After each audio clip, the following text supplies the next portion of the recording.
is a sight to me, don't know. Different to the child with the smiling photos. Made some decisions, some wrong, some right. Now strangers for my number when I'm sleeping at night. What's going on, guys? My name is Pixel Gamer, and today I'm going to be bringing you a brand new video, and it's another PC build, and it is £1,000. Now, starting off right off the bat, we're using the Z77 chipset. We're not using the new Haswell CPUs. This is an extremely good CPU. This is the i5 3570K. Now, the K means it's unclocked, which also means that we can overclock this. Unlocked, so we can overclock this to what we want. Now, with the 22nm process, we will get better efficiency. This also has Intel HD graphics, but I mean, with the graphics card we're putting in this PC, you will never need that whatsoever unless you burn out your graphics card. Now, Intel 3570K, why is it good? Because it overclocks well. It's got good ratings, 4.9 with 600 ratings. And you can overclock it with this, probably with this computer, to about 4.6 gigahertz per core, and it is a quad-core LGA 1155 chipset. So I mean, you know, socket. Sorry, not chipset. So it's gonna be good. No hyperthreading, so it is 4 physical cores, and that is all you get. You only get hyperthreading on the i7, which is a bit of a downer because I know AMD do the FX series, which are hyperthreaded quite a lot. Moving on, we have the Corsair H100i. You guys know I love Corsair, and I love the H100i. This is an extremely good CPU cooler. Dual 120mm fans. You can also buy an extra dual 120mm fan and add it in push-pull. So that'll get you probably about 6 degrees better than the standard. It depends how much of a cool freak you are. I mean, this standard will do you really well. You could also get the H55 if you're not comfortable using this. Or the H60, or the H80, or the H60i, or the H80i, or the H40, I think. But this is extremely good. 180 ratings, 4.7. I know it's 4.7, and it's like, well, that's not 4.9. It's still 4.7. It is still Corsair. It's still liquid cooling. It's still got a 240mm rad. You are going to be fine. Don't worry. Moving on, we do have the motherboard, and this is an extremely good motherboard for the price. And I mean for the price, okay? For a start, supports up to 2400 speed RAM with 32 gigs. Okay, supports RAID, which is pretty much like standard now on all boards. Has 4 motherboard slots, RAM slots. On-board video obviously depends on CPU. Has Crossfire and SLI support. 4 3.6 gigabits per second ports and 2 6 gigabits per second ports, so we can use an SSD if we would like, and it will be extremely fast, and it looks like a beast, and it does support AAA Crossfire SLI, which is extremely good. As you can see, the fan headers are located up here, and here, and there is also a 6-pin and a 24-pin, obviously. An 8-pin and a 24-pin, because that's what you need to power your motherboard. Apart from that, there's not a lot to say. It's a P8 Z77, so it's the Z77 chipset. Extremely good motherboard. Moving on, I love this RAM. I know I fanboy Corsair, but I mean, this is just, you can't beat this RAM unless you go for, like, I know, G-Skills Ripjaws, which is about £20 more expensive. You cannot beat this RAM. This is the Corsair Vengeance, which is kind of like a budget gaming sort of thing that Corsair tried to do. And then, well, basically this RAM's well known for them crazy heat spreaders up there. And I went with blue because it goes with my motherboard. You can go with whatever color you like. They come in black, red, this color, and also I think they're actually doing a special white edition, which is extremely good. £56, about £57. Not gonna go wrong there. Moving on, we do have an SSD in this build. Yes, guys, we have an SSD in this build. This is a Kingston SSD Now V300. It's 120 gig. It's not a lot, but I mean, it's enough to stick on your OS and a few key applications.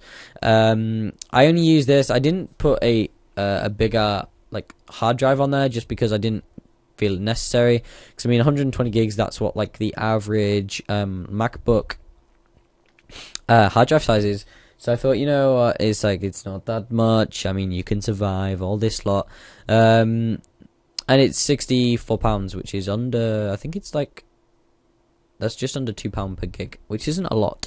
Now, this is where we spent most of our budget, and I'm quite proud we did.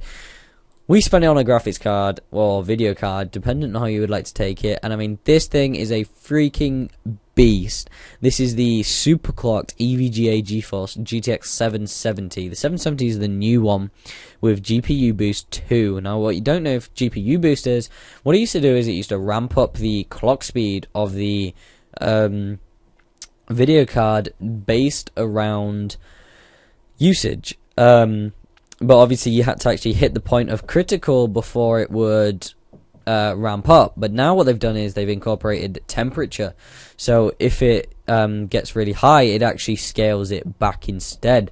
So you get all out power until it gets to a certain degrees, which you set in the system settings.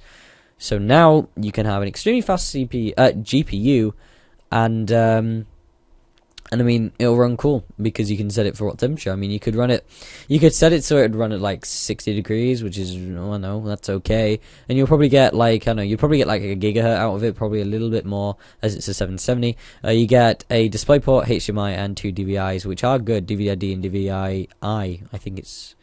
Yes, that's it, and it's 2 gigs. Oh, okay, sorry. Core clock is 1.11 gigahertz, which is amazing. This supports 3-way SLI, so you can SLI this if you want to, if you've got a bit extra money. If you've got an extra £330, that is, as that's what it costs from Scan. Crossfire support, well, it wouldn't be. Yeah, you get a DVI-D, a DVI-I, a DisplayPort, and a HDMI. So, I mean, it's all good at the end of the day. You can overclock it as well, slightly, to probably 1.2 gigahertz. It's not a major overclock, but, I mean, you're going to want to save you don't want to blow it up, basically, because £330 is expensive, and especially if you overclock it, it will void your warranty. This next is the I went kind of like almost ghetto with this. This is the Corsair C70 ATX case from Corsair, and obviously it looks like a bit like an ammo box. You have these huge quick release catches on the top with 2 carry handles, so this is good for like a full ATX LAN case. Obviously it's got like the missile styled power, and the that resets under a flip switch, so you have to flip that to hit the reset, which I think is pretty good. Gold audio headers, 2 USB 3s, and a tiny little LED. Inside the case, I don't think it shows you, but I know for a fact that the inside of the case is extremely well laid out. There we go. So in there they've got, that's kind of the sort of layout you'll be looking at, apart from the fact it won't. Okay, no, that's nothing. Like, this is the H100 high, so I mean, you got quite enough room up there. You'll have a fan at the back too at the front.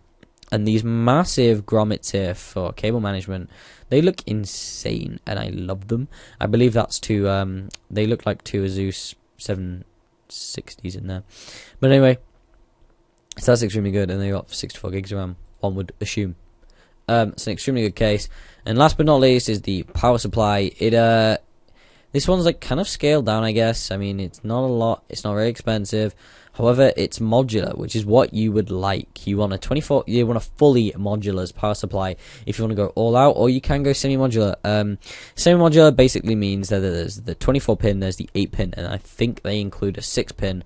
And then the rest is modular, but this one's completely modular, so you can just put that in your PC, and obviously it wouldn't do anything, but I mean, you can have that power with nothing. I'm sorry, I get a notification. It's extremely good. I don't know if it supports SLI or not. I'm pretty sure it does. As you can see here, there's quite a few, and you can always change like the Molex connectors into 6 pins and 8 pins.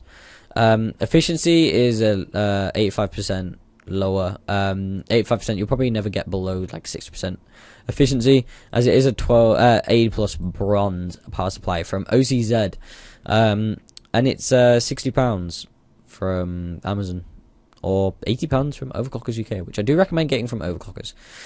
And I threw in Windows 7 Home Premium 64-bit just so we can utilize the 8 gigs of RAM. As you know, or you don't know, 32 gigs of RAM is not. If you have a 32-bit operating system, you will not get the full capacity. You will only get 3.2 gigs of RAM.